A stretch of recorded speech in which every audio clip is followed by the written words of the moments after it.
हा व्हिडिओ खास आशा वर्कर आणि अंगणवाडी सेविका यांच्यासाठी आहे. स्तनदा माता तुमच्या सतत संपर्कात येत असते आणि तुम्ही तिच्या सोबत राहण्याचं खूप छान काम करताय.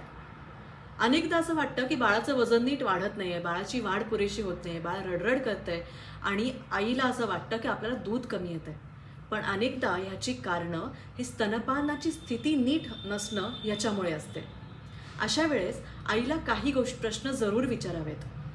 स्तनपान करताना आईला स्तनात किंवा स्तनाग्रामध्ये दुखतं आहे का? स्तनपान करताना आई पाठ आणि कंबरदुखीची तक्रार घेऊन येते आहे का? आईला निराश वाटतंय का? आईला भूक लागत नाहीये का?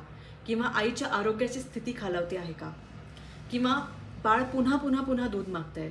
स्तनपान झाल्यानंतर सुद्धा स्तनामध्ये सॉफ्टनेस येत नाहीये, स्तनात दूध तसंच शिल्लक आहे.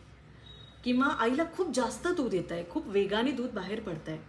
अशा वेळेस आईला बाळाला स्तनपानासाठी नीट घेण्याची स्थिती आणि लॅचिंग म्हणजे स्तनावरची पकड याच्यामध्ये काही बदल करण्याची गरज असते. आणि ह्या खुणा लक्षात घेता आईला आशा वर्कर्स किंवा अंगणवाडी सेविकांनी स्तनपान करताना बाळाला कसं पकडावं याच्या वेगवेगळ्या स्थिती जरूर शिकवाव्यात. आणि स्तनावरती बाळाची आईला न दुखावता कशी पकड असावी किंवा लॅच कसं असावं हे आईला जरूर शिकवावं.